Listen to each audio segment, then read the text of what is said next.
성도 여러분 안녕하십니까? 오늘 말씀은 마태복음 6장 19절에서 34절 말씀입니다. 오늘 말씀의 결론부터 나누어 보자면 그리스도인으로서 천국을 사실로 여기며 살아가야 한다 라는 내용의 말씀입니다. 여러분들은 천국을 사실로 여기면서 생활을 하고 계시나요?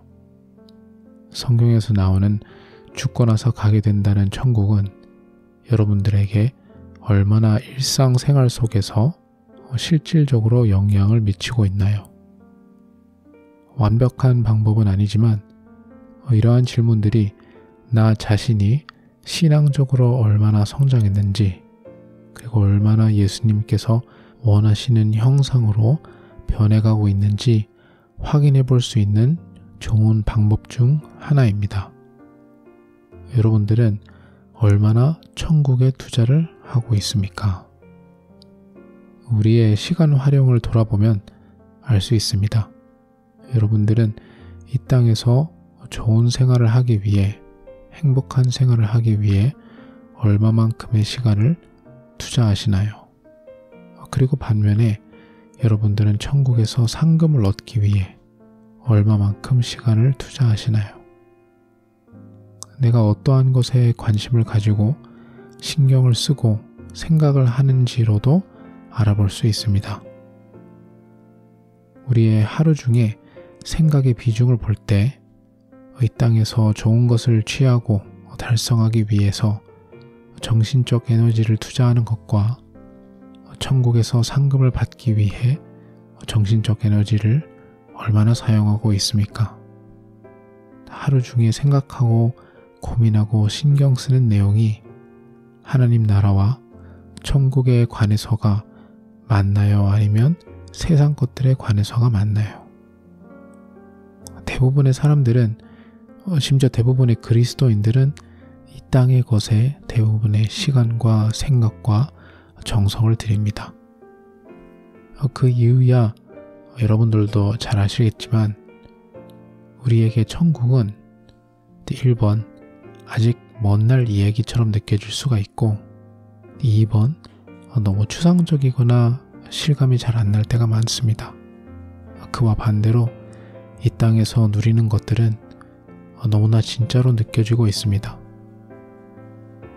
여러분이 월세나 아니면 어떠한 페이먼트를 한 번이라도 밀리면 너무나도 피부에 와 닿는, 너무나도 현실감 있는 사건이지요. 그와 마찬가지로 금전적으로 너무 좋은 일이 갑자기 생기면 얼마나 실감나게 좋습니까?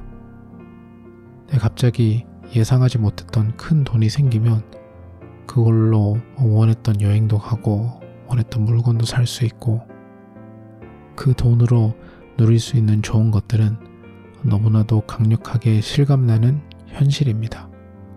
반면 많은 경우에는 영적인 축복들은, 특히 경험해보지 못했던 영적인 축복들은 너무 추상적이어서 실감이 잘 나지가 않습니다.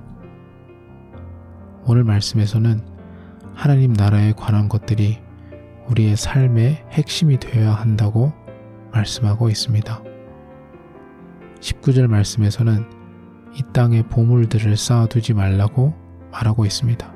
그리고 25절 말씀부터는 이 땅에 관한 것들로 걱정, 근심하지 말라고 하고 있습니다. 쉬운 말씀은 아닙니다. 특히 19절 말씀을 많은 사람들이 힘들어합니다. 그러면 그리스도인들은 부자 되지 말아야 하느냐? 대부분 사람들은 부자가 되기를 원할 것입니다. 평소에도 부자 되는 것을 소망하는 분들이 많으실 것입니다. 저 또한 누가 갑자기 엄청난 액수의 돈을 갑자기 준다고 하면 감사함으로 받아야지요. 그럼 우리가 부자 되고자 하는 마음만큼이라도 하나님과 가까워지고자 하는 마음이 있냐는 질문입니다. 우리의 마음의 문제, 우리의 동기의 문제인 것입니다. 그럼 왜 동기가 부족할까요? 조금 전에 말씀드린 것처럼 이 땅의 것들에 비하면 너무 실감이 나지 않아서 그럴 때가 많습니다. 당장 눈앞에 보이고 만져지는 것들과 경쟁이 잘 안 되는 것입니다. 결국 돌고 도는 문제가 발생합니다.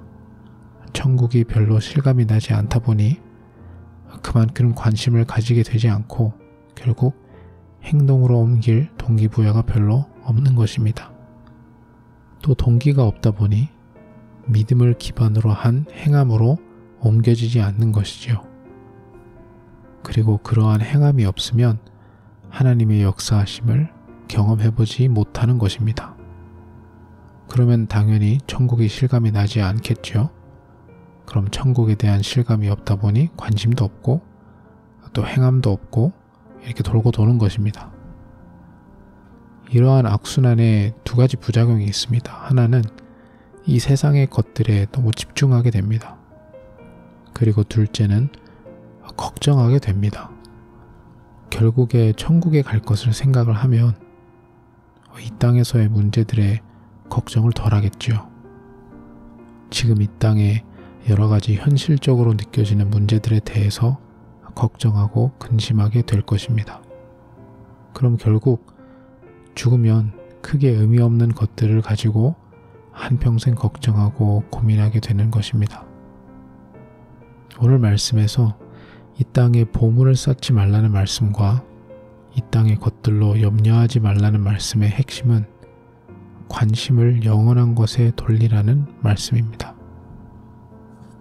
하나님 나라와 영광이 우선인 삶을 살다가 어쩌다가 하나님께서 축복해 주셔서 부자가 되었으면 무슨 문제가 있겠습니까? 오늘 33절 말씀처럼 하나님 나라와 의를 먼저 구하다 보니 하나님께서 다른 것을 덤으로 주신 것 뿐입니다. 21절 말씀처럼 가장 중요한 것은 우리의 마음이 어디에 있냐는 것입니다. 그리고 24절 말씀처럼 둘 다 좋다고 하면 분명히 둘 중에 비중이 더 큰 하나가 있게 되는 것입니다. 그리스도인으로서 이러한 질문 앞에서 항상 하나님의 나라가 우리의 삶에서 압도적으로 승리를 거두어야 합니다. 조금 전 영적으로 성장하지 않는 악순환에 대해서 말씀을 드렸습니다. 하나님의 은혜와 영광과 능력을 경험해 본 적이 없다 보니 영적인 것들이 실감이 안 나고 실감이 안 나다 보니 행함으로 옮길 동기가 없고 믿음의 행함도 없고 그러다 보니 하나님의 능력과 은혜를 경험해 보지 못하고 이 악순환에서 빠져나오는 방법은 나의 마음 속에서 하나님을 대신하고 있는 것을 내려놓는 것입니다. 24절 말씀에서도 돈과 하나님을 둘 다 사랑할 수 없으며 둘 중 하나는 경히 여기게 된다 라고 말씀하고 있습니다. 만약 하나님에게 집중하는 삶이 힘드시면 내가 하나님 대신 집중하고 있는 다른 무언가를 돌아보고 지혜롭게 내려놓을 필요가 있습니다. 그러면 자연스럽게 그 내용에 대해선 걱정도 안 하고 근심도 안 하게 됩니다. 그리고 무엇보다 그 빈자리에 영원한 천국의 소망과 하나님과 동행함으로 채워져야 합니다. 그러면 결국에는 예수님을 믿는 믿음도 커질 것이며 천국에서 그렇게 믿고 사랑했었던 예수님을 다시 만나보는 소망이 커질 것입니다. 우리가 천국에서 누리는 최대의 상금은 금은 보화가 아닙니다. 물론 금은 보화가 있을 것입니다. 하지만 우리가 천국에서 누리게 될 진정한 상금은 주님을 직접 만나 뵙고 그분과 영원히 함께하는 것입니다. 그 상금을 바라보며 천국을 현실로 실감하고 살아가는 저와 여러분이 되기를 간절히 소망합니다. 기도하겠습니다. 하나님 아버지, 이 땅에 당신의 나라 말고도 저희를 끌어들이는 다른 것들이 많음을 고백합니다. 하지만 무엇보다 먼저 하나님의 나라와 그의 의를 구하는 사람이 될 수 있게 주님 저희의 마음의 동기를 변화시켜 주시옵소서. 그리하여 예수님과 함께 영원히 동행하는 천국의 그 놀라운 상급을 결국 누릴 수 있게 되는 저희 모두가 될 수 있도록 주님 인도하여 주시옵소서. 감사드리며 예수님의 이름으로 기도드립니다. 아멘.